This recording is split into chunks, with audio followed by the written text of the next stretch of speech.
Meus amados irmãos da Primeira Igreja Batista de Saracuruna, graça e paz vos sejam multiplicadas da parte de Jesus Cristo, o nosso Salvador, Senhor e Rei. Muito boa noite. Seja bem-vindo a essa transmissão do culto da nossa igreja dessa quarta-feira, dia 25 de março de 2020. Ainda envolvidos nessa pandemia mundial do novo coronavírus, estamos impedidos de estar reunidos como igreja no templo, mas que bom que temos essa tecnologia da modernidade, que bom que o futuro chegou e a gente pode então ser ministrado na palavra de Deus, podemos ter esse momento devocional juntos, para que a igreja continue mobilizada, continue atenta, continue orando, continue intercedendo, continue um cuidando do outro, nesse tempo que estamos afastados do templo físico, sim, mas como templo do Espírito Santo de Deus, podemos com certeza continuar cultuando o santo e poderoso nome do Senhor. Uma semana difícil para todos nós. Uma semana em que a nossa limitação de locomoção se diminuiu ainda mais, onde foi estendido os prazos para que os estudantes fiquem longe da sala de aula, onde muitas pessoas estão privadas agora de ir ao seu trabalho. E há uma recomendação para que realmente fiquemos em casa, e tudo isso causa um constrangimento, causa uma angústia, causa muitas preocupações, mas isso nos faz lembrar sempre do Deus Todo-Poderoso a quem nós servimos, desse Deus que é espírito pessoal, perfeitamente bom, que em santo amor cria, sustenta e dirige todas as coisas, e que tudo que está acontecendo, Deus está no controle. Nada foge à sua soberania, ao seu poderio, à sua onisciência, onipresença e onipotência. Por isso, faz-me lembrar agora, nesse início de culto de quarta-feira, o Salmo 121, os versos 1 e 2, é um cântico de degrau, isso é, um cântico que era cantado quando o povo subia e descia do templo em Jerusalém. E Davi, o suposto autor desse Salmo 121, desse cântico do Salmo 121, ele faz uma pergunta, e uma pergunta que ele mesmo depois responde. Elevo os meus olhos para o monte. De onde me virá o socorro? O meu socorro vem do Senhor que fez os céus e a terra. Com certeza, Davi, ao compor este hino, trouxe à memória as várias subidas que ele fez até ao templo de Jerusalém, ali no Monte Moriá. E naquela caminhada, naquela subida, quantas vezes ele olhou para o templo, mas ele sabia que o nosso Deus não é Deus que habita em templo feito por mãos de homens. Deus está interessado em habitar na gente, no nosso ser, no nosso interior. Nós somos o templo do Espírito Santo de Deus. Por isso ele faz a pergunta, quem sabe olhando para a escadaria, para a subida, olhando então para o templo, eleva os meus olhos para o monte onde estava o templo. Mas o meu socorro, ele vem do templo feito por mãos de homens? Não. O meu socorro vem do Senhor que fez os céus e a terra. E nesse tempo de pandemia, nesse tempo de incerteza, nesse tempo de calamidade, nesse tempo de insegurança, de temermos até mesmo pela nossa própria vida, de onde nos virá o socorro? De onde nos virá a solução? De onde nos virá o livramento? Com certeza, virá do mesmo lugar, dito pelo salmista, do Senhor que fez os céus e a terra. E crendo nisso, quero convidar você, meu irmão, minha irmã, meu amigo que se conectou conosco aqui nessa transmissão do culto da quarta-feira da Primeira Igreja Batista de Saracuruna. Feche seus olhos agora e vamos juntos falar com Deus, vamos juntos orar ao Senhor. Santo e poderoso Deus, obrigado, Senhor, por essa ferramenta da internet, da mídia social que nos possibilita, ó Deus, realizarmos esse culto ao Senhor e agregar assim tantas vidas da Primeira Igreja Batista em Saracuruna, bem como, Deus, de outros amigos, irmãos em Cristo, que estão também unidos a nós nessa hora, nesse culto de adoração ao Teu santo nome. Senhor, não tem sido fácil os últimos dias. Ó Senhor, como nós estamos preocupados. Ensina-nos, ó Deus, a descansar mais no Senhor, a confiar irrestritamente no Senhor, fazer do Senhor a nossa única e total segurança. Que diante, ó Deus, de tantas perguntas sem resposta, que nós possamos continuar com os nossos olhos mirados em Jesus Cristo, que é o autor e consumador de nossa fé, e crendo que do Senhor virá a resposta, que do Senhor virá a solução.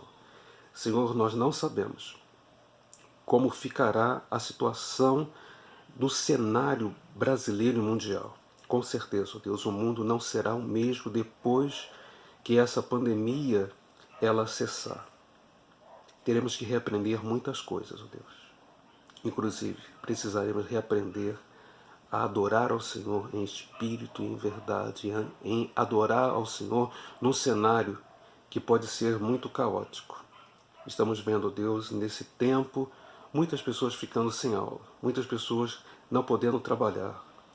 Temos, Deus, preocupação com a continuidade de muitas empresas que hoje empregam tantas pessoas.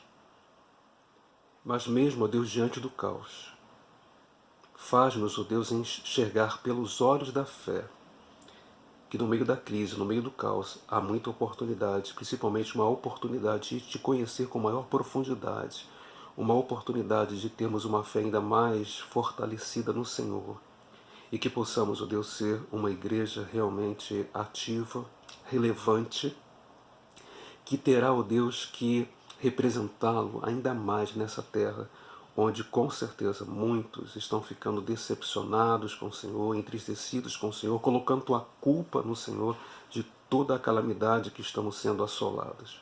Mas Deus, ajude-nos a manter firme a nossa fé, que jamais venhamos a praguejar e nem mesmo, Deus, ter a nossa fé esfriada. É tempo de te amar mais e mais, porque precisaremos dar ainda mais resposta da razão da nossa fé. Deus, visita agora todos os lares, Senhor. Tu sabes as preocupações de cada um. Alguns não puderam, Senhor, parar de trabalhar, estão, ó Deus, indo e vindo, porque são pessoas que trabalham, Senhor, nos serviços elencados como essenciais para o bem da coletividade. Acompanha, Deus, a cada um deles, os profissionais da saúde, os bombeiros, os policiais, aqueles que trabalham no comércio, aqueles que trabalham no transporte. Meu Deus, tende misericórdia de cada um. E nós não podemos ser egoístas nessa hora de pensar apenas no nosso gueto. Nós oramos, ó Deus, pelo planeta. O planeta geme nessa hora. E sabemos que o gemido do povo dessa terra não fica essa resposta. Temos certeza, ó Deus, que do Senhor virá a solução para toda essa pandemia. Dá, ó Deus, sabedoria aos governantes, sabedoria aos infectologistas, sabedoria aos cientistas, aqueles que estão trabalhando, ó Deus, a fim de que possamos ter atenuado tudo o que está acontecendo. As notícias vindas dos seres humanos, ó Deus, não são boas. Mas nós queremos continuar firmados no Senhor e sabendo que no meio desse caos todo, mesmo que ele ainda venha piorar, a nossa segurança está no Senhor e é o Senhor.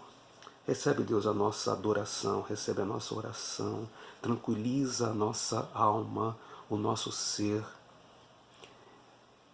Nós continuamos crendo no Senhor incondicionalmente, porque só Tu és a nossa segurança.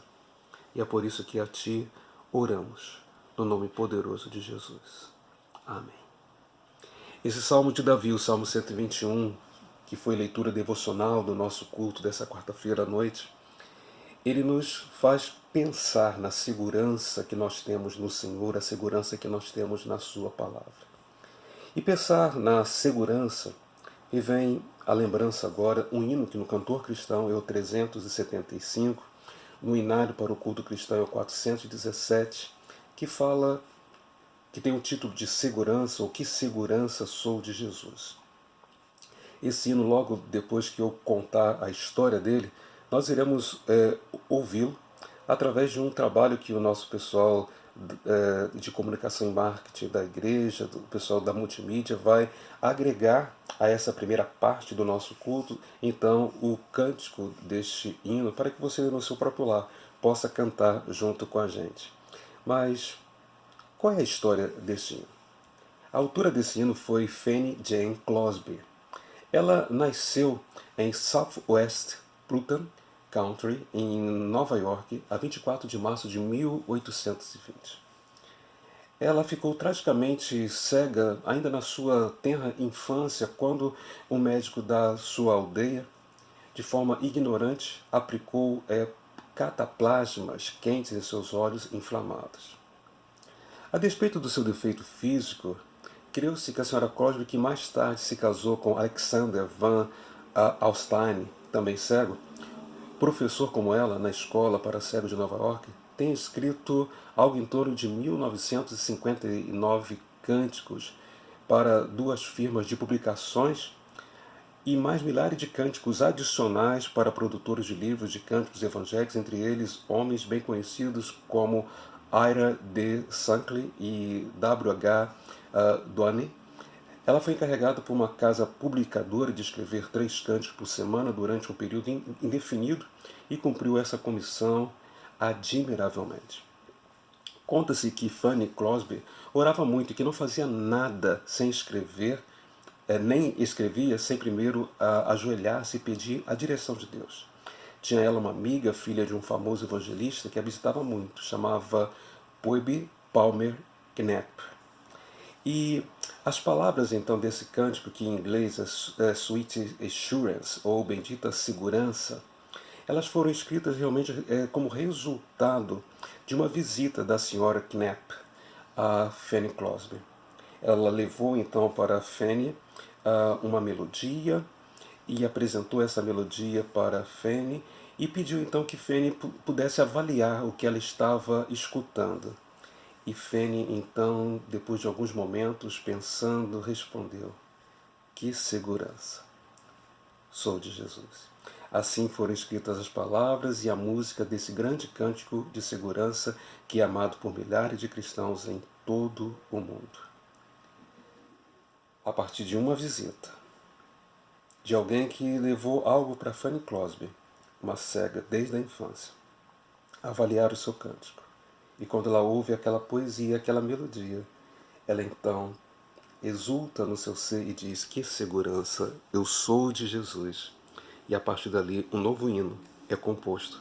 Esse hino que agora você vai escutar e cantar junto com a gente, graças ao apoio inestimável dos nossos irmãos na multimídia da Primeira Igreja Batista em Saracuruna.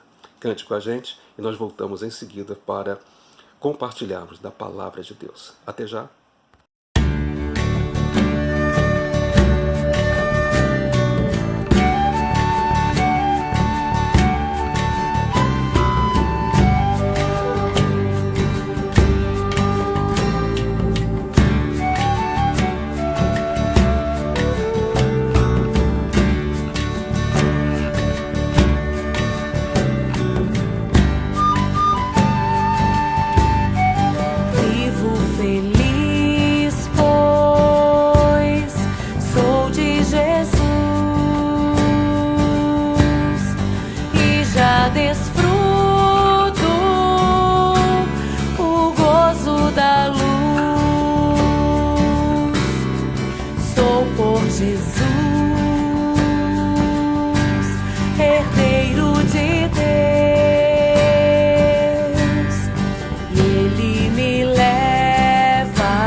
Seu amor eu me submeti e extasiado então me senti anjos descendo, trazendo os céus, ecos da excelsa graça de Deus. Canta minha alma, canta ao Senhor, rende-lhe sempre ardente louvor. Canta minha alma, canta ao Senhor, rende-lhe sempre ardente louvor. Sempre vivendo em seu grande amor, me regozijo em meu Salvador, esperançoso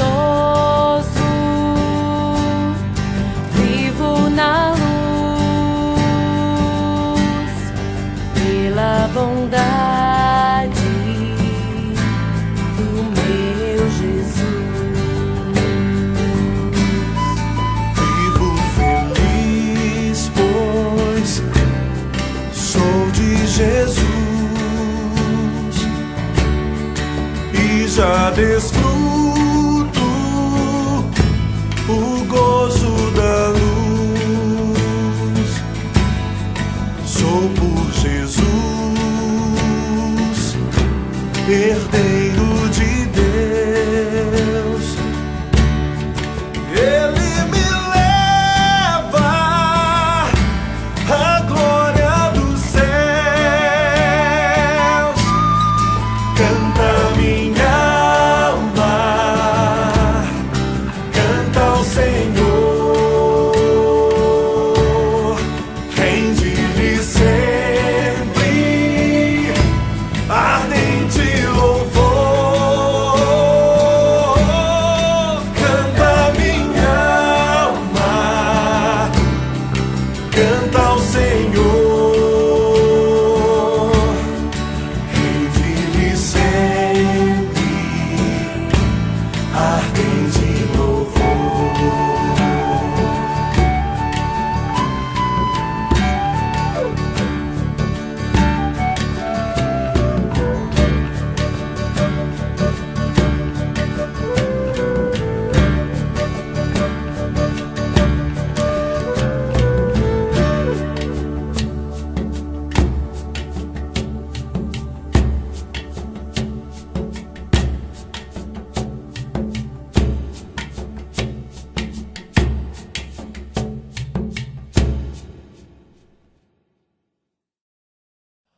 Pois bem, meu irmão, minha irmã, espero que você tenha se deleitado com a inspiração musical que nós acabamos então de compartilhar. Que segurança eu sou de Jesus. Quando a gente fala em segurança, a gente fala que nós não temos que ter medo. E nesse tempo então de tantas incertezas causadas por essa pandemia, nós precisamos então, inclusive, não ter medo de tentar. E nós vamos ter que, daqui para frente, tentar sermos pessoas melhores, tentarmos ser um casal melhor, ser família melhor, ser igreja melhor, ser cidadãos melhores. E nós não podemos ter medo. E por isso que, aproveitando na quarta-feira, que esta é a última quarta-feira de março, e capitaneados então pelo Ministério Kid da nossa igreja, nós estamos estudando as cartas de Paulo, e em março nós nos dedicamos então a estudar a carta de 2 aos Coríntios. Hoje eu quero ler o texto da segunda carta de Paulo aos Coríntios, capítulo 12, e quero ler com vocês os versículos de 1 até o 10. Que é a experiência de Paulo, então, com seu espinho na carne. Para que a gente possa, então, meditar no que ele estava compartilhando conosco sobre não temer e tentar novamente sermos pessoas melhores. Esse texto que nós vamos ler, ele fala exatamente de Paulo, após ele apresentar no capítulo 11 as suas experiências de perigo, de muitas perdas, até mesmo das suas experiências estáticas, a sua experiência de ter ido até ao terceiro céu em uma das suas viagens missionárias. E nesse tempo, então, ele está trabalhando uma dicotomia que ele tinha, que era o seu orgulho e a sua fraqueza. E nesse texto, então, ele vai ser confrontado com o espírito na carne e vai ser confrontado, então, com a graça de Deus que precisa nos ser suficiente. Então vamos ler o texto sagrado. Segunda carta de Paulo aos Coríntios, capítulo 12, de 1 a 10. O espinho na carne. É necessário continuar a gloriar-me, mesmo que isso não sirva para nada. Passarei as visões e revelações do Senhor.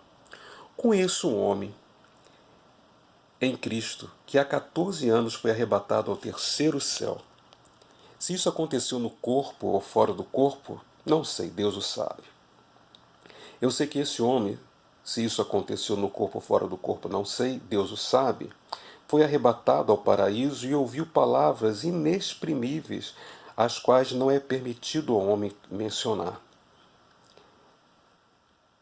Nesse homem eu me gloriarei, mas não me gloriarei em mim mesmo, a não ser nas minhas fraquezas. Mas mesmo que quisesse gloriar-me, eu não seria louco, porque estaria dizendo a verdade.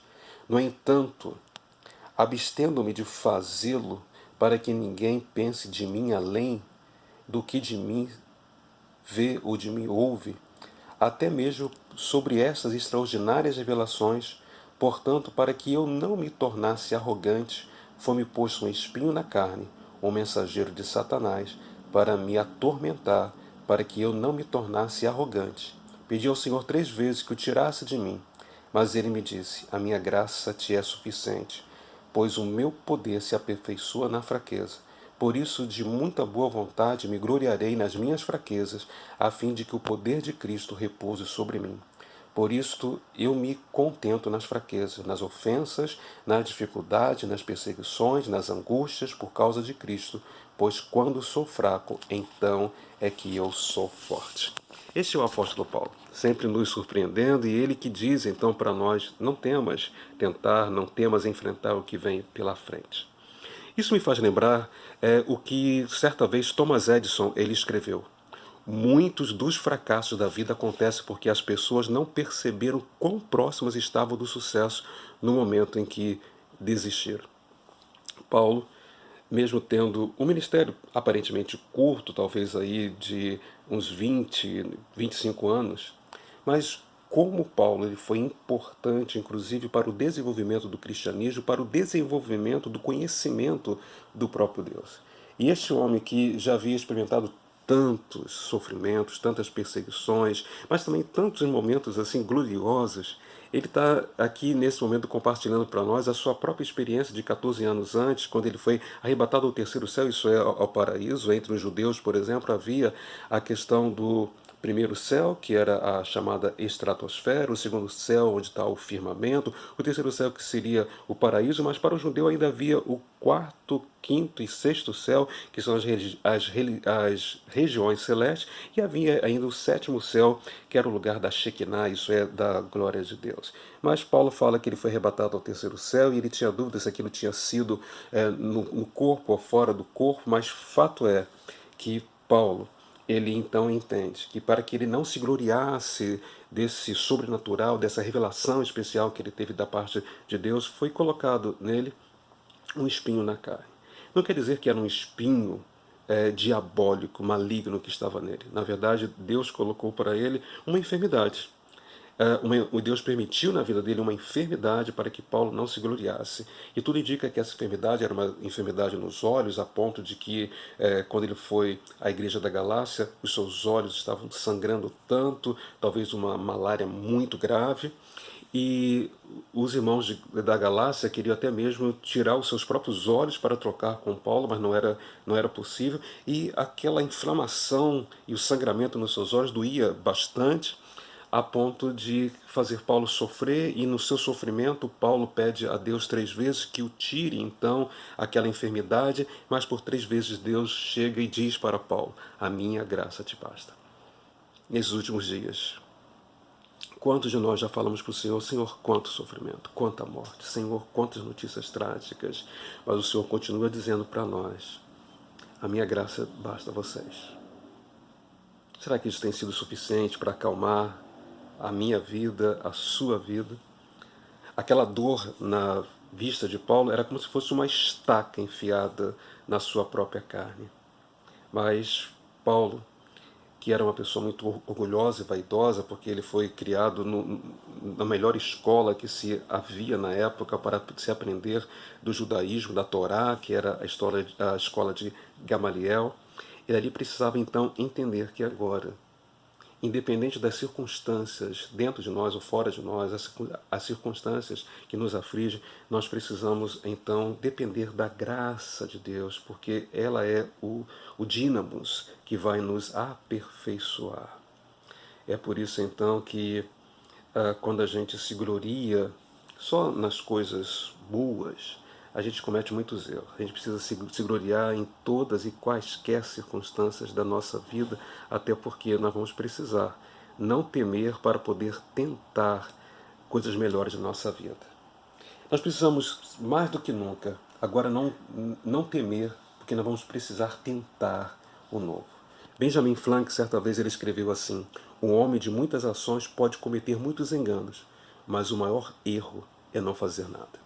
Há muita gente que, desde que começou essa pandemia do novo coronavírus, resolveu não fazer nada. O medo o paralisou. Mais do que nunca, é hora de nós tentarmos o novo. Por exemplo, todos nós estamos aprendendo a utilizar melhor essa ferramenta da multimídia para poder transmitir os nossos cultos, as nossas mensagens, transmitir então a leitura bíblica, tentarmos de alguma forma, mesmo longe, nos aproximarmos. Mas nessas tentativas, nós temos cometido alguns erros, mas é melhor do que a gente não fazer nada. A gente não pode simplesmente ficar como turista, olhando as coisas acontecerem pela janela. É hora da gente realmente tentar o novo, e Paulo tentou o novo. Ele pôde, nessa tentativa de tentar o novo, ele chegou a vir até o terceiro céu, mas era hora dele entender que ele estava com uma enfermidade, mas que essa enfermidade, ela não poderia afastá-lo da graça do Senhor. A pandemia não pode nos afastar da graça do Senhor. Essa pandemia não pode esfriar a nossa fé, não pode esfriar o nosso amor. Essa pandemia, inclusive, deve fazer com que a gente esteja mais unido e que a gente valorize todos os momentos que nós teremos juntos doravante. Não temer o novo significa para a gente repensar o que é realmente o verdadeiro avivamento. Durante muito tempo a gente viu pessoas pregar de um certo avivamento, mas para mim avivamento não é uma descoberta de novas verdades, mas é o retorno à verdade antiga. Como diz um artigo de Paul Freston, como será a igreja evangélica em 2040? Depois de 2020, um ano surpreendentemente novo para todos nós. A história da igreja está mudando. Nós estamos vivendo agora no olho do furacão. A história está mudando e os nossos olhos estão vendo, e a terra, porque está interligada pelas mídias sociais, está contemplando essa mudança segundo a segundo. E a história de todos nós e da igreja, ela está mudando, e nós vamos precisar então não temer de tentar o novo na nossa vida, como Paulo. Sabia, está agora enfermo, está envelhecendo, mas a graça do Senhor lhe é suficiente. É voltar então à verdade antiga para tentar o novo. Mas também, em segundo lugar, nós não devemos temer de tentar de novo. Albert Einstein, ele escreveu certa vez assim: tolo é aquele que espera resultados diferentes fazendo as coisas iguais. Gente, como há pessoas que mesmo diante de um cenário novo, as pessoas continuam iguais. São tantos mimimis, são tantas posturas equivocadas. Nós estamos precisando ser parte da solução. Tenho repetido muito isso. Seja parte da solução, porque o problema já existe. A problemática, inclusive, se intensificou no ano de 2020. E por que você continua sendo parte da problemática ao invés de ser parte da solução, já que você é um filho de Deus? Está difícil a gente tentar de novo, mas cometendo o mesmo erro. Sabe? Eu me lembro, né, de uma história de Thomas Carlyle, quando ele escreveu o clássico A História da Revolução Francesa. Ele fez isso à mão. E foram mais de 1.500 páginas escritas à mão. E certa vez, então, quando já estava escrita essa história da Revolução Francesa, ele deixou então com John Stuart Mills essas 1.500 páginas para poder então ele fazer uma revisão do texto e depois fazer a própria edição. Ele deixou isso num cesto na sua mesa, e uma empregada sua, desapercebida, precisando aquecer mais a lareira, pegou então aquelas 1.500 páginas e começou então a queimar aquelas páginas para poder aquecer a lareira da casa. Carlyle entrou numa depressão profunda, porque ele começou a pensar: poxa, o escritor, ele trabalhou dias a fio, semanas a fio, 8 horas por dia para escrever, e agora está tudo destruído. Mas foi nessa hora então que ele olhou para o lado de fora e viu uma pessoa reerguendo um muro, reconstruindo um muro que havia caído por causa de um temporal. E ele resolveu: se ele está reconstruindo o muro, eu vou reconstruir a obra. E passado 2 anos depois, essa obra foi publicada, e ela se tornou o grande clássico da literatura. Eu não sei, queridos, quanto tempo nós vamos levar para reerguer as nossas vidas, a vida da nossa família, a vida das nossas próprias igrejas, a vida do nosso município, do nosso estado, do nosso país, do mundo, eu não sei. Com a pouca experiência que eu tenho de economia, de finanças, o mundo caminha para uma recessão muito grande. Uma mudança de cenário mesmo, para todos. Eu não sei quanto tempo nós vamos levar para fazer as coisas entrarem de novo no eixo. Mas nós não podemos ter medo de tentar de novo, de reconstruir. Até porque tentar de novo é uma prova de amar. E amar é arriscar. E em todo o tempo da vida nós vamos encontrar bifurcações. E nessa bifurcação, ou amamos com sabedoria, ou a gente se fecha e adoece. E tem muita gente que já estava adoecida e que continua adoecida. E principalmente tem muita gente adoecida por causa do comodismo, onde a própria igreja ela se tornou mais uma empresa, onde aqueles que têm a sua função eclesiástica, eles passaram a ser pau-mandado daqueles que contribuem financeiramente para a igreja, onde pastor e diáconos perderam a sua função eclesiástica de apacentar o rebanho para virarem grandes gestores. Precisamos reescrever a história da igreja. A igreja precisa evangelizar, a igreja precisa ser edificada, a igreja precisa de palavra de oração, do guia espiritual, mas a igreja precisa tentar de novo ser igreja, a igreja do sonho de Jesus Cristo. Mas há um terceiro viés da palavra dessa noite. Não temas o tentar do novo. Com certeza o cenário vai ser tão diferente do Aravante que a gente vai ter que tentar do novo. E Paulo, ele agora estava ali em sua enfermidade, e a palavra veio para ele dizendo: eu sei que você já me pediu 3 vezes, e eu não sou um Deus ruim. Eu te amo, Paulo. Eu sei porque eu te resgatei lá no caminho de Damasco. E eu te disse lá que você iria sofrer muito por causa do meu nome, do meu reino. E Paulo está sofrido aqui, com essa dor angustiante na sua pele. Mas a palavra do Senhor, minha graça te basta, porque eu vou te aperfeiçoar na sua fraqueza. É quando você for fraco, é aí que você vai ser forte. Sabe, isso é experimentar do novo. Até porque a nossa vida, ela não é simplesmente medida por aquilo que nós começamos, ou como nós começamos alguma coisa, mas muito mais como a gente termina as coisas. E sabe, você vai encontrar na palavra de Deus alguém que começou junto com Abrão. E onde ele terminou? Terminou escondido numa caverna. Alguém que começou junto com Moisés. E como que terminou? Fazendo uma festa pagã. E do que falar dos Josués, dos Timóteos, dos Gideões, dos Sansões da vida, como eles começaram, mas como eles terminaram. Por isso nós precisamos não ter medo de tentar do novo. Tentar do novo não vai nos impedir de fazer escolhas erradas, mas a graça do Senhor sobre nós. A graça de Deus sobre nós. Isso vai nos ajudar a termos uma vida, pelo menos, mais parecida com a do Senhor Jesus Cristo. É só a graça de Jesus que nos faz avançar. Lembre-se que no grupo de Jesus já havia um Judas. No meio do trigo de Deus há muito joio. E nós não podemos arrancar o joio com quanto a gente queira. Até porque o joio, ele se apresenta. O joio muitas vezes é cruel, é covarde. O joio, ele simplesmente só aponta os erros, mas ele nunca se apresenta para agregar. Mas da mesma forma como Jesus Cristo amou Judas até o fim, nós precisamos também amar os nossos irmãos, mas queira Deus que eles entendam que não dá, se eles sobreviverem à pandemia, que não dá para eles continuarem vivendo a cristandade, o ser cristão, da maneira como eles estão vivendo e da maneira como eles estão se portando. É tentar do novo. Se nós escolhemos tentar do novo, nós vamos então fazer melhor e fazer esse algo totalmente diferente.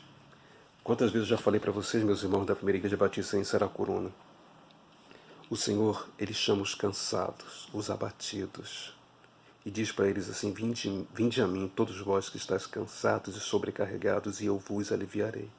Tomai sobre vós o meu jugo e aprendei de mim, que sou manso e humilde de coração, encontrareis descanso para vossas almas, porque o meu jugo é suave, meu fardo é leve, e eu não consigo entender por que a igreja, ela continua com um jugo pesado e um fardo extenuante. Isso não tem a ver com o reino do nosso Deus.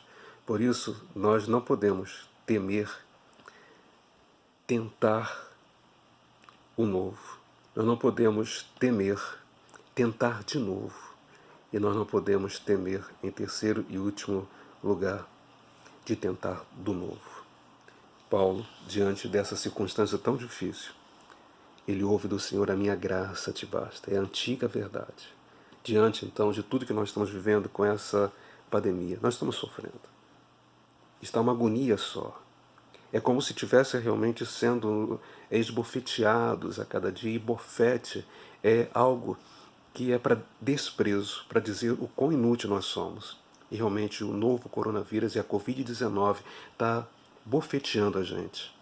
Mas a palavra do Senhor para mim, para você e para a humanidade: a minha graça basta, vocês voltem para a minha graça. Essa é a verdade esquecida pela humanidade. O cenário doravante será diferente, mas eu, Deus, permaneço o mesmo. A minha palavra permanece a mesma. O meu pacto com vocês de permanecer convosco até a consumação dos séculos, isso não mudou.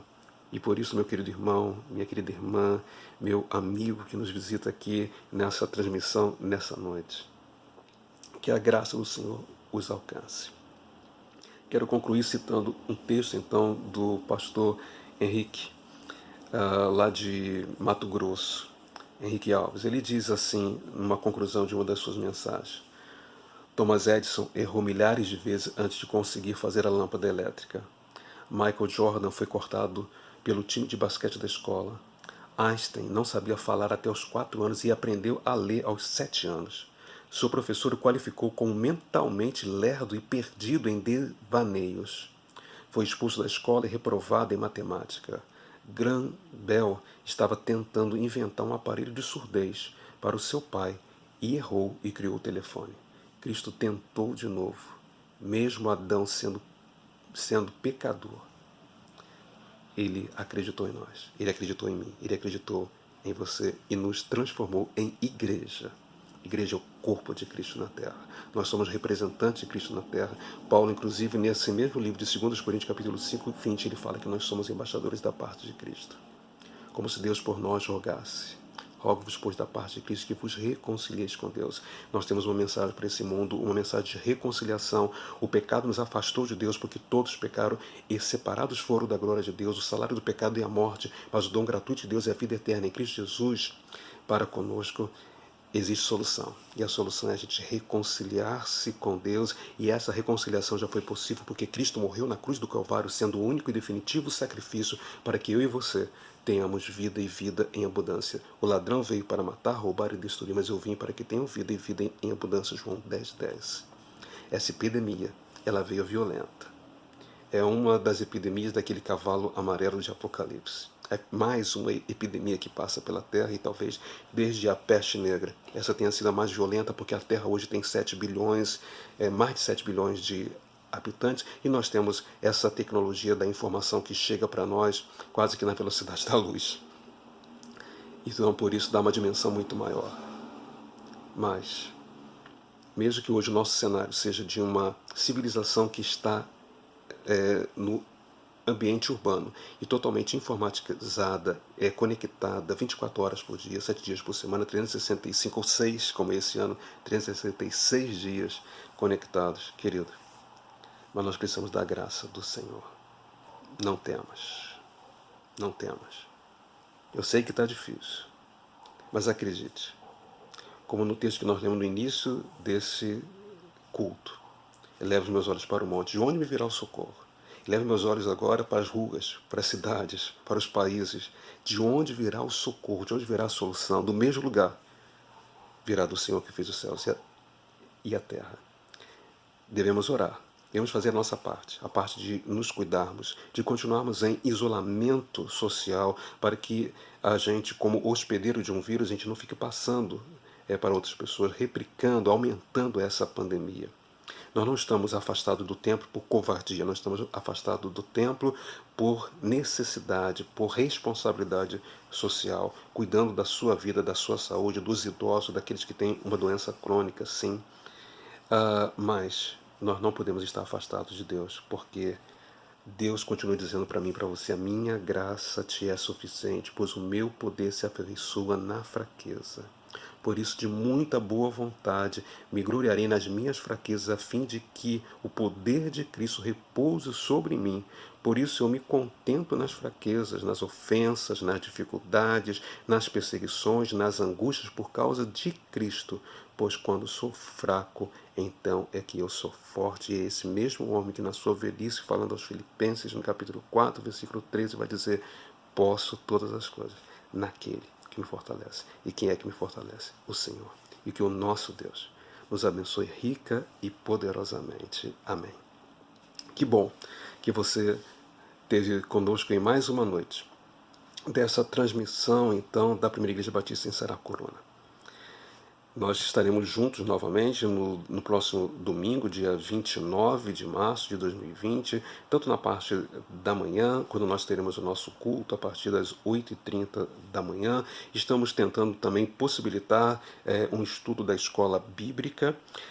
Já lançamos um desafio para que a gente possa ter um momento de culto todos os dias da semana, quem sabe na segunda-feira com o culto do jovem, na terça-feira o culto da família, na quarta-feira então o estudo da palavra, como se fosse o culto público da nossa igreja, na quinta-feira a noite missionária, até porque nós estamos no mês da campanha de missões mundiais, nessa mobilização de missões mundiais. Na sexta-feira, quem sabe a gente possa fazer um tempo de música, um tempo das mulheres da igreja. No próprio sábado, quem sabe, um momento mais voltado para a oração. No domingo, a nossa celebração, tanto de manhã, 8h30, escola bíblica, e depois, às 19 horas. Nós estamos tentando todas as possibilidades para que, como igreja, a gente possa estar junto, para que a mensagem chegue até você e que você possa compartilhar também com outras pessoas. Mas continue firme, meu irmão, firme, minha irmã. Eu não sei o que nós teremos que enfrentar pela frente, mas eu sei que o nosso Deus já está ali na frente e Ele há de nos sustentar, Ele há de nos guardar, Ele há de nos proteger, Ele há de continuar fazendo o melhor para todas as vidas desse planeta, porque eu preciso acreditar que realmente a graça dele me é suficiente, não somente agora na pandemia, mas me é suficiente em todos os dias da minha vida. Eu quero me despedir orando mais uma vez por você. Senhor Deus, obrigado por esse momento de culto. Muito obrigado, Senhor Deus, porque nós temos esse privilégio de ler a Tua Palavra e de compartilhar ela. E agora, ó Santo Deus, eu lhe suplico, continue com o Teu povo, em toda a face da terra, derramando sobre eles, ó Deus, o Teu amor, desse Deus que é sempre o Pai amoroso. A graça de Cristo possa inundar as nossas vidas e a consolação, a comunhão e a unção do Espírito Santo esteja sempre presente sobre nós e sobre todo o povo de Deus em toda a face da terra, hoje, amanhã e para todo sempre. Em Cristo Jesus nós oramos. Amém, amém e amém. Louvado seja Deus. Mais uma vez, toda a sorte de bênção sobre a sua vida, sobre a vida da sua família, e que a cada dia você possa depender mais dessa maravilhosa graça do Senhor. Quem sabe agora em família vocês não possam cantar juntos aí, maravilhosa graça. Essa graça bendita e maravilhosa de Cristo, que ela realmente te fortaleça e que ela realmente lhe seja suficiente. Até a nossa próxima transmissão, se Deus assim o permitir. Forte abraço para todos vocês. Fique na paz de nosso Senhor, Salvador e Rei, Jesus o Cristo, aquele que nos dá a sua graça, que morreu para nos dar a sua graça. Amém. Até já.